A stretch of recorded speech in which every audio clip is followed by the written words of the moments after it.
As the temperatures climb, last I saw it was 87 degrees here in Seattle and climbing up to a temperature of 91. Breezes will pick up, but it is a beautiful day in the neighborhood. And here the air show continues over Lake Washington.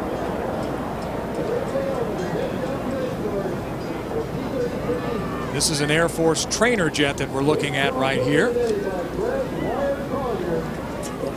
And so we will continue to watch it perform for a few moments. We are getting our Blue Angels narrator in position. That's right, she will be joining us to describe all of the action for you as the Blue Angels will perform. There is Amy, and she will be on our air in just a few minutes to tell you what is so spectacular and maybe what you don't know about the Blue Angels and about those guys and gals who fly these planes. And yes, she flies these planes, combat missions and all.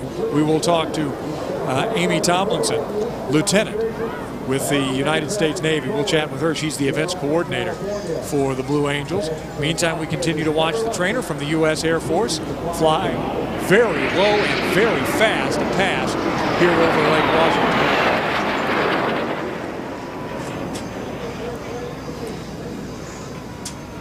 Meantime, in the pits, the boats are continuing to prepare, the hydroplanes that is, for the big championship race coming up later, and the lights have their race. Their wild card race comes up in just a bit along with their championship. Let's listen in to the narrator commenting over this Air Force plane, this trainer plane that has been flying over Lake Washington for the last few minutes, and explain a little bit more to you.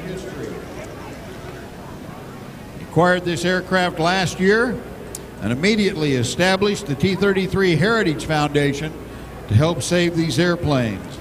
Greg holds a commercial pilot license with an instrument rating. He has a single and multi-engine rating as well. He's also a certified flight instructor. He stays in shape for flying high-performance aircraft by competitive cycling, doing an occasional Ironman triathlon.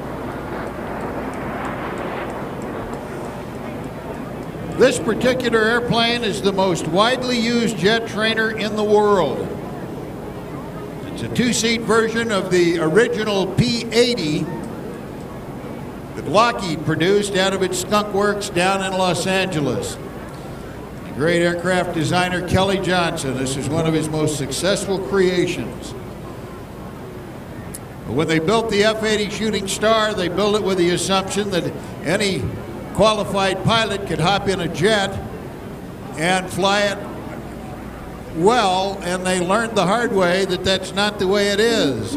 You need an instructor in these airplanes to get your mind out of the piston engine mode and into the jet engine mode.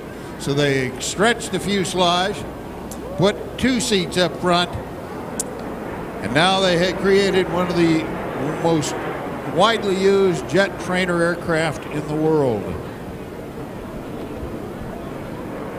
Not only is it used by the United States Air Force, the Navy used it as well. They modified it for blue water operations, calling it the TV-2. And it was so popular, it was also being produced under license in both Japan and Canada. In Japan, Kawasaki built just over 200 of these trainers. In Canada, they redesignated it the CL-30 Silver Star.